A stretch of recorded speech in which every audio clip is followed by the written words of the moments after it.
Olá, querido amigo, querida amiga, seja muito bem-vindo para mais uma classe dos professores.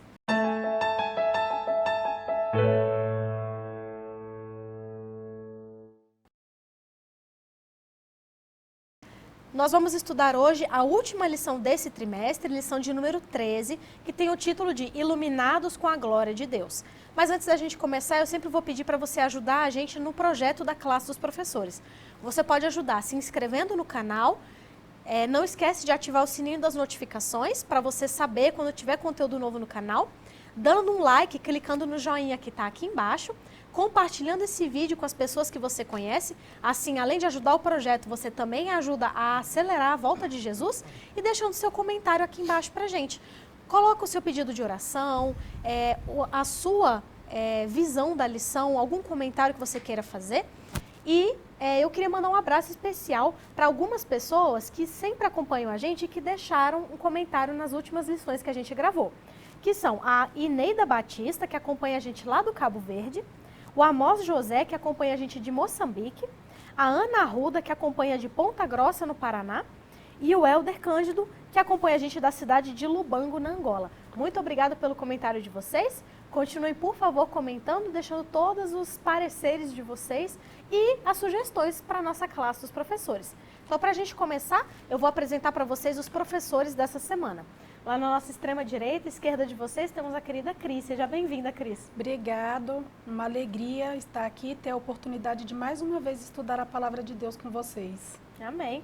A Cris é membro aqui da Igreja Adventista do Lago Sul e ela cuida dos nossos adolescentes. Do lado dela nós temos o Dalmo. Seja bem-vindo, Dalmo. Obrigado, é um prazer estar aqui finalizando esse trimestre. Aprendemos muito durante ele, foi um prazer estar com todos. É bom, né? O Dalmo é o nosso querido diretor do Clube de Desbravadores Arcanjos da Luz aqui da Igreja Adventista do Lago Sul.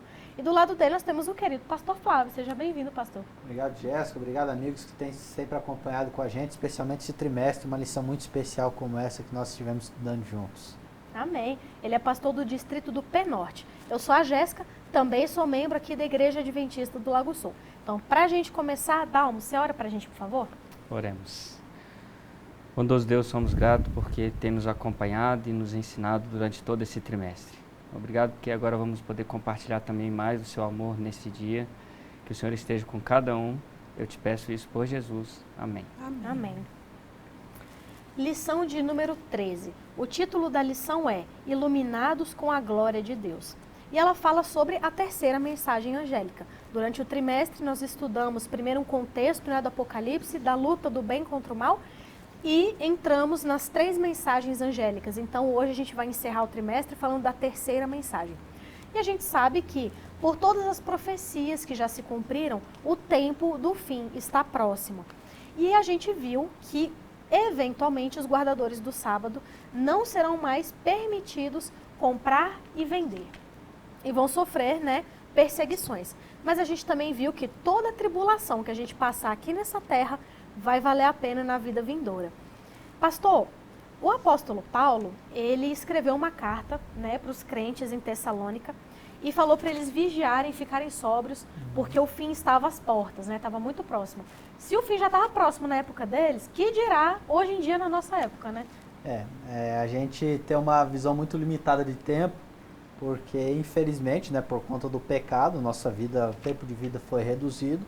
E hoje nós temos aí uma vida que, quando passa dos 100 anos, é basicamente algo extraordinário. Mas nós precisamos lembrar que a Bíblia até apresenta o apóstolo Pedro, que para Deus um dia é como se fosse 1000 anos, Deus, ele é eterno, então o tempo, ele controla todas as coisas, ele controla o tempo, inclusive.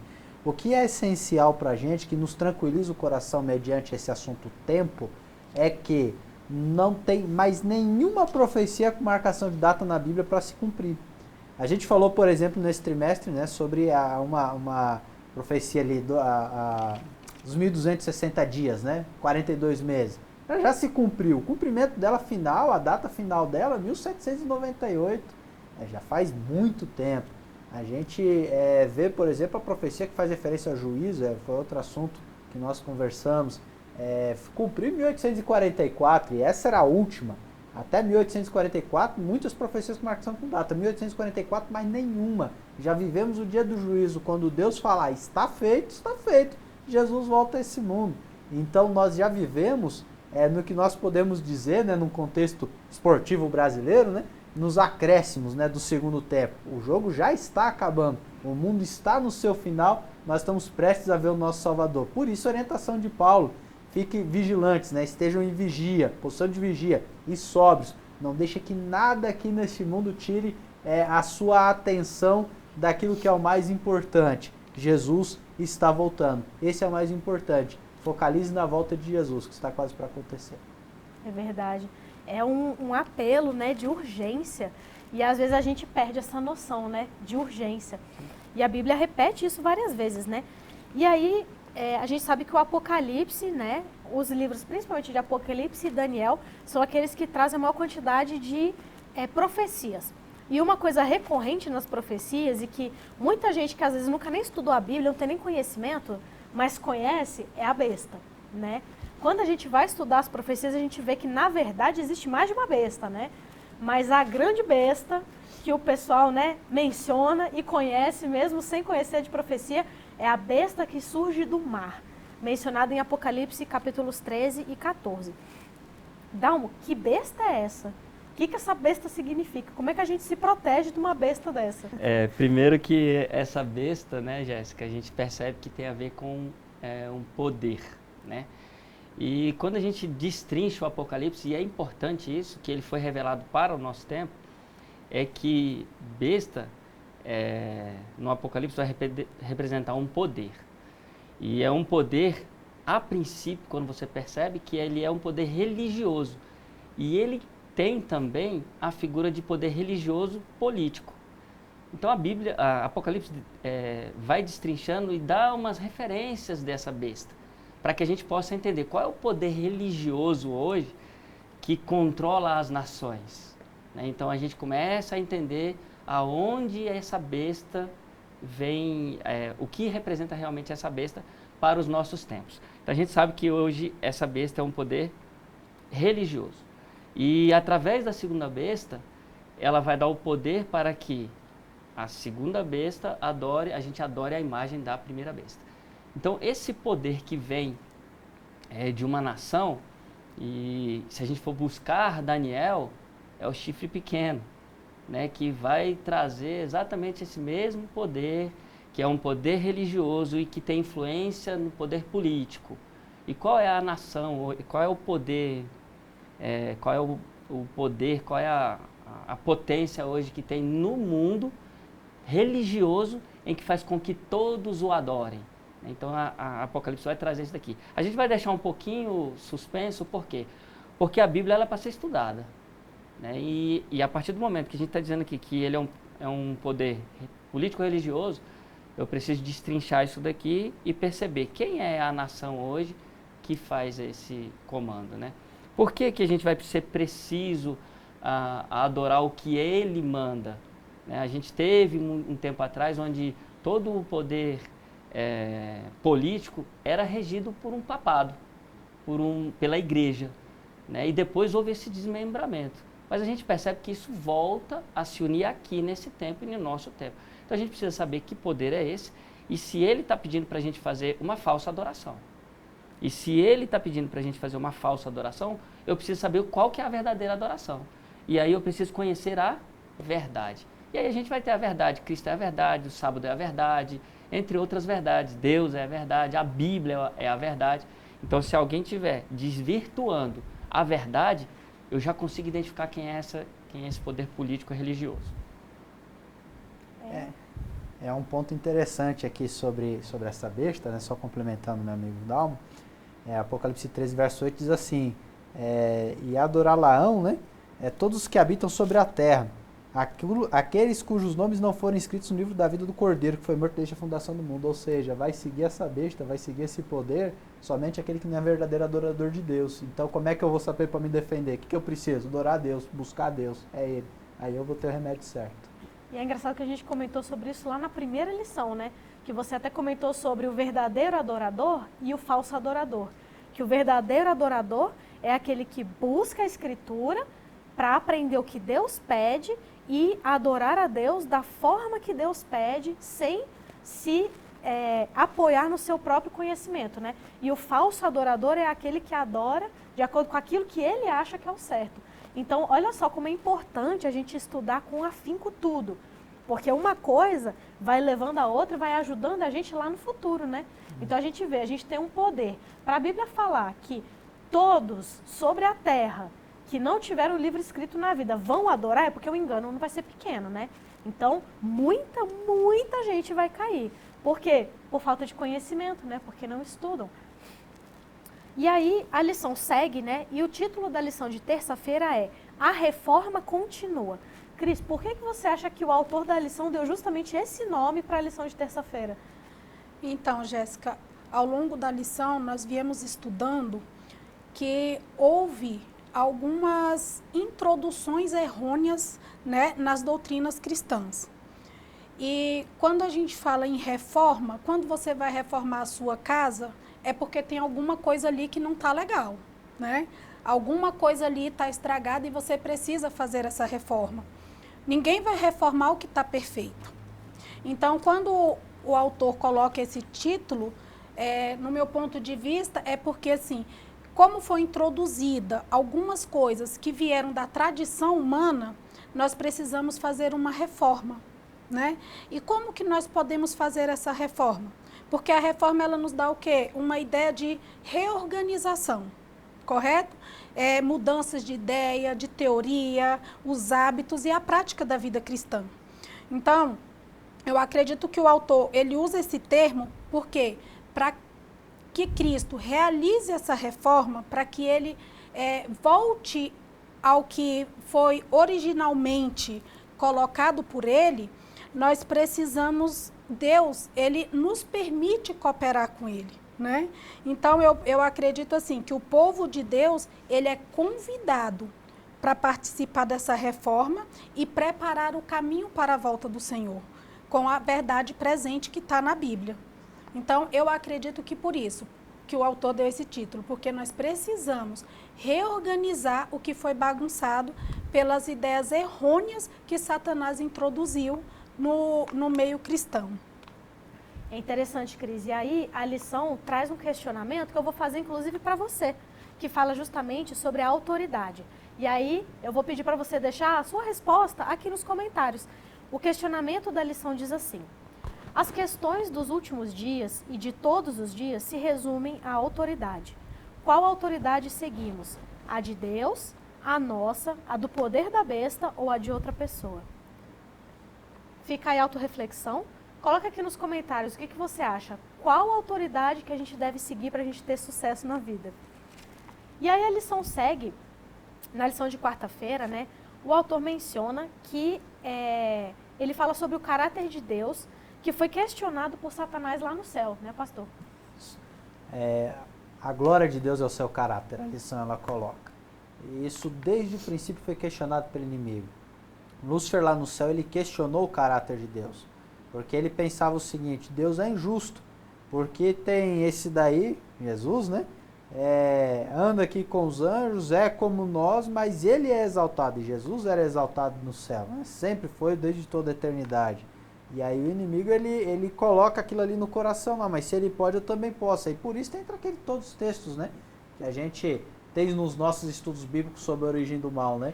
Que ele coloca no coração, né? Eu subirei às mais altas nuvens, serei semelhante ao Altíssimo. Né? Vou tomar, em outras palavras, né? Vou tomar o poder de Deus. Porque na cabeça dele, ele acha que Deus não sabe governar todas as coisas. Porque, e ele até espalhou, né, os boatos no céu, tá vendo? Deus só quer para ele. A gente não ganha nada, a gente tem que ficar a vida toda aqui, ó, cabeça baixa, né? E a tal, gente não como se adorar fosse... ele, a gente não vai adorar ninguém. Exatamente, né? Não tem uma outra alternativa, não tem opção. Ele não divide com a gente. Em outras palavras, era isso, né? Só que aí nós temos aquilo que Jesus faz quando ele vem nesse mundo. E Paulo, no livro de Romanos, ele esclarece isso de forma muito linda. Romanos capítulo 5, verso 8 a 11. Pega na sua Bíblia e anota esse texto que ele é fantástico. Ele diz assim: mas Deus prova o seu amor, seu próprio amor para conosco, pelo fato de ter Cristo morrido por nós, sendo ainda nós pecadores. Logo, muito mais agora, sendo justificados pelo seu sangue, seremos por ele salvos da ira. Porque se nós, quando inimigos, fomos reconciliados com Deus mediante a morte do seu Filho, muito mais estando já reconciliados, seremos salvos pela sua vida. Até aí, já dá para ter uma ideia. Jesus veio a esse mundo, ele se entregou, ele se deu. Nós éramos pecadores, inimigos dele, ele veio morrer por inimigo. Então, na cruz, todo questionamento do caráter de Deus, na cruz, foi para o chão. E já se provou, os argumentos de Lúcifer estão errados, os argumentos inimigos estão errados. Porque Deus é amor, ao ponto de dar a própria vida por aquele que quer estar ao lado dele. Então, não tem como questionar o caráter de Deus. E por toda a eternidade nós vamos adorar, nós vamos querer estar ao lado desse Deus maravilhoso, que seu caráter é amor. Seu caráter é amor e até o ponto de dar a vida pela nossa salvação. É verdade, que lindo, né?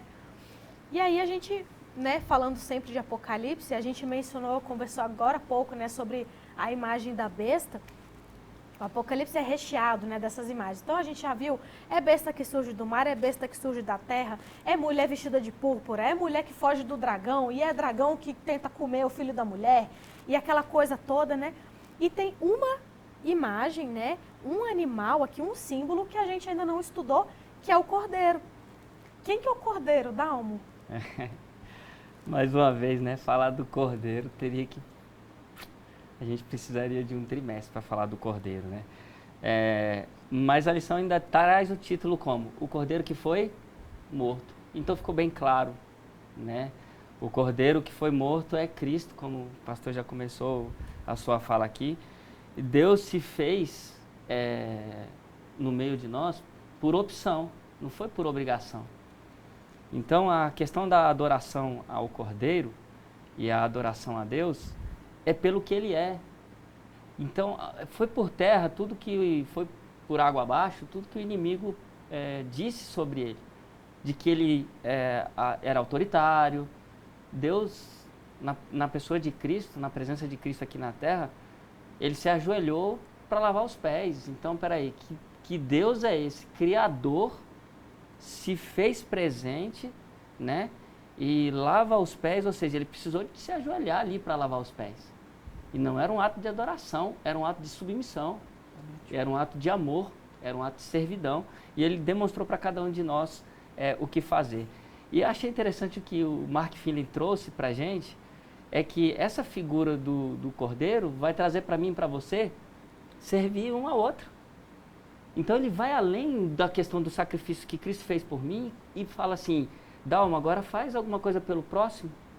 Né? Então achei muito interessante que o autor trouxe isso para a gente, porque Cristo passou a ser o meu exemplo, apesar de divindade, né, e de divino, ele se fez servo e hoje, Cris já tinha comentado, né, a gente pode fazer parte disso, a gente pode levar esse evangelho como uma forma de transmitir aos outros esse amor que ele tinha. E isso é um mandamento dele, né? Vai, transmite o evangelho. Né? Vai lá e fala da minha volta. Não, ele fala, vai e transmite o evangelho. Automaticamente a pessoa vai viver na esperança da volta dele. Porque vai viver esse amor que ele viveu entre a gente. Então é isso, a lição trouxe muito bacana, deixou claro que quem é o cordeiro é Cristo e de que a maneira como Cristo me tratou, eu devo tratar uns aos outros. É uma coisa interessante é que quando a gente vai ver as criaturas que foram selecionadas para representar cada um dos seres, né? No primeiro momento, a gente pode até pensar, né? Poxa, mas Cristo é representado por um cordeiro, né?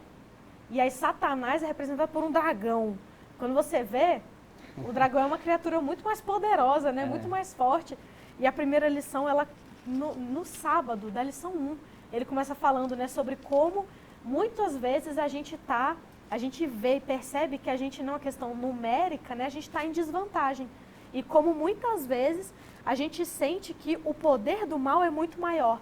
E aí quando a gente vê até as próprias figuras, né, os animais que foram selecionados, você fala, poxa, mas podiam ter selecionado, podia ter trocado, né, botado o Satanás para ser o cordeiro e o Jesus para ser o dragão, né? Mas a gente vê como também, às vezes, a lógica da Bíblia é muito diferente da nossa, né? Apesar de parecer que a gente está em menor número, que a gente está perdendo, que o dragão é mais forte, é mais poderoso, no fim, tudo aquilo, né, vai ser entendido e no fim a gente vai vencer. E a gente vê quando descreve, né, os últimos enganos da terra, tem momentos que até, assim, eu leio e eu fico com medo, né, porque fala que vai enganar, se possível, até os escolhidos. E você fica, meu Deus, que engano é esse? Como que eu vou conseguir superar um engano desse e não cair? Mas a gente viu também que o livro do Apocalipse é um livro de esperança, né, Cris? E aí a lição encerra, inclusive, com uma citação lindíssima de Ellen White sobre isso. É verdade, Jéssica. Você colocando aí um dragão como uma figura mais forte, um cordeiro como uma figura, né, sensível, uma figura sem proteção, se a gente para e pensa, realmente Deus é mais forte, então ele teria que representar ali um dragão. Mas Deus, ele é tão sábio que ele coloca exatamente isso. Ele não ganha você pela força, né? Ele não ganha o dragão pela força. É aquela velha história. Deixa, ele mesmo tá com a corda e ele vai se enforcar. Deixa né? ele se revelar quem ele é, né? Exatamente. Então, assim, Deus, ele não precisa mostrar que ele é grande, que ele é... Porque ele é, né? Eu costumo falar para o meu filho assim, a gente só fica lutando para provar uma coisa assim, que você já sabe que é, se você não tem certeza daquilo. Se eu tenho certeza do que eu sou, quem eu sou, pode falar, você vai falar o que você quiser de mim, mas eu tenho certeza do que eu sou. Então, Deus, ele age exatamente assim, Deus, ele sabe quem ele é. Só que, como foi lançada a dúvida, muitas pessoas não sabem quem ele é. Então, o dragão vem como essa figura, né, forte, e a gente acha que a gente está perdendo, a gente está em menor número, que somos fragilizados, e aí, às vezes, a gente tem esse medo mesmo, né? Mas, e aí a gente vê a história se desdobrando para o final, né? Que é Cristo mostrando os verdadeiros cristãos ali com o rosto iluminado, entendendo quem ele é, e Satanás também ainda, olha, a gente fica assim, ele não desiste, até no final ele vem tentar te enganar. Né? E aqui em Apocalipse 13:13 coloca assim, ó, e operava grandes sinais, de maneira que fazia até descer fogo do céu à terra à vista dos homens. Então, ele ainda assim vai tentar mostrar que ele é forte e poderoso. Enquanto Deus, ele já provou, ele já está ali, acabou. Quem já entendeu quem é o Deus, quem ele é, a figura que o Cordeiro representa, está encerrado, né? Então, assim, você colocou, a gente sente medo. A gente não precisa ter esse medo. Por que que a gente não precisa mais ter esse medo? Porque nós temos um Cordeiro vitorioso, né? Esse Cordeiro, ele já pagou o preço de todo o pecado, por mim, por você que está assistindo. Então, assim, ele já é vitorioso, ele não precisa mais provar, assim, que ele é. Mas Satanás precisa provar. Na verdade, não é Deus tentando provar, é Satanás tentando provar que ele ainda pode fazer alguma coisa aqui nesse mundo, quando, na verdade, ele já está derrotado. Então, assim, tem a citação aqui da lição, mas tem uma que é muito comum no nosso meio, que a gente sempre fala, de Ellen White, que é aquela, nada temos a temer quanto ao futuro, a menos que nós nos esquecemos do que Deus já fez por nós no passado. Então, não precisamos mais temer. Já sabemos que o Cordeiro, apesar de parecer frágil, ele é vencedor. Então, se a gente se apega a isso, se a gente já sabe quem é Deus, a gente não precisa mais ficar lutando, tentando provar que ele venceu, porque ele já venceu. Amém. Amém. Apesar do Cordeiro aqui falar que foi morto, né? Mas a gente conhece. Mas ele foi morto exatamente para que eu e você pudéssemos escolher a vida, né? A vida eterna. O que é mais uma coisa que parece até estranha para nós, né? A morte trazer a vitória. É verdade. Porque aqui na Terra, pra gente, a morte é a derrota, né? É a última linha de derrota, depois que você morreu, não tem como você perder de novo, entendeu? Você já perdeu tudo que tinha que perder. Bem-aventurados que dormem no Senhor, né? Exatamente. E agora eu queria abrir para ver se algum dos nossos professores tem algum comentário final que gostaria de deixar com os nossos alunos para o encerramento da lição. Bom, essa lição desse trimestre, como eu mencionei lá no primeiro encontro, eu disse que a gente ia abordar um tema essencial para a nossa Igreja Adventista do Sétimo Dia. Essa lição, a as 3 mensagens angélicas, essa parte do livro do Apocalipse, ela define quem nós somos, aonde nós estamos e para onde nós vamos. Nós não podemos jamais deixar de estudar esse livro, estudar essas verdades e de pregar também essas verdades. Esse é o nosso papel como povo aqui neste mundo. Satanás vai fazer de tudo para enganar, para destruir a gente. Como a gente vem falando, aparentemente nós estamos perdendo, mas nós não perdemos porque nós já temos a vitória selada no sangue de Cristo Jesus. Porém, o inimigo, ele luta todo dia, mas a derrota dele já é certa. A gente luta todo dia e a vitória nossa já é certa no sangue de Cristo Jesus. Vamos continuar empenhados, estudando, pregando, que muito em breve nós estaremos aí reunidos, estudando a palavra de Deus lá no céu. Amém. Pastor, achei interessante que você comentou, né? Que as 3 mensagens angélicas traz exatamente passado, presente e já traz o futuro, né? E a gente percebe o seguinte, que houve um tempo em que há harmonia no céu. Antes do primeiro ato do inimigo em começar a criar, houve um tempo de harmonia no céu. Antes dele assumir a posição de serpente aqui na terra, a gente tinha o Jardim do Éden, que também existia uma harmonia. Isso foi quebrado. Onde ele vai, ele dá um jeito de arrebentar e estragar a coisa. Mas enfim. Mas o futuro diz o quê? Que vai ser restaurado o céu e que vai ser restaurado também o Jardim do Éden. Então, pastor, aí o convite é para todos, né? Vamos fazer parte. Para a gente ver como é que era a coisa restaurada, né? E é isso, as 3 mensagens dele traz presente e também já traz para a gente o futuro, né?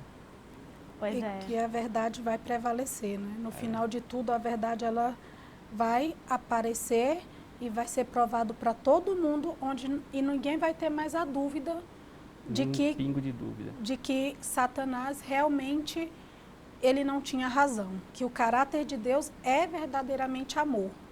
Verdade. E o que mais conforta é justamente dizer que o mal nunca mais se levantará sobre a terra. Então, é uma vez. Então, é uma prova que a gente tem que passar. E às vezes, para a gente, na perspectiva humana, parece que é muita provação, né? Que é muita coisa, é muita tentação, é muita provação.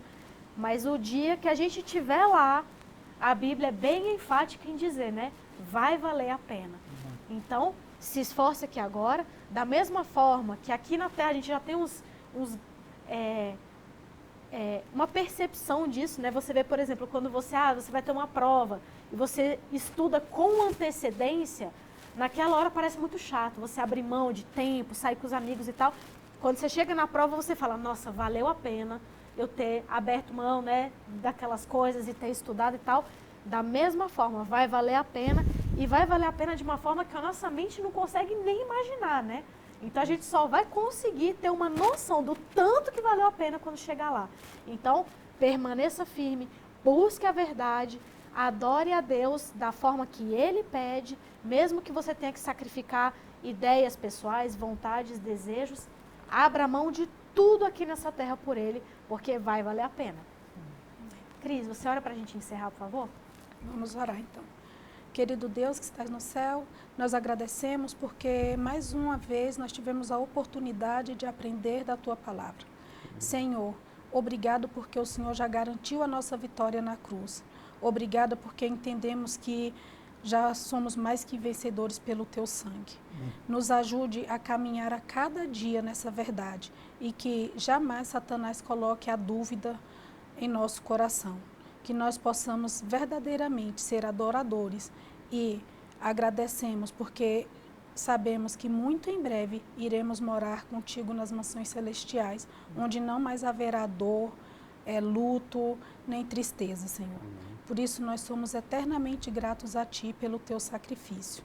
Fique conosco, nós pedimos em nome de Jesus. Amém. Amém.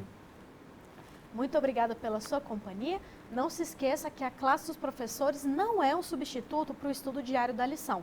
Então, todo dia acorda, pega a sua Bíblia, pega a sua lição, vai passar o seu tempo com Cristo, porque é assim que você vai conhecê-lo e Ele vai transformar o seu coração e te ajudar a estar lá um dia, na manhã gloriosa, nas mansões celestiais.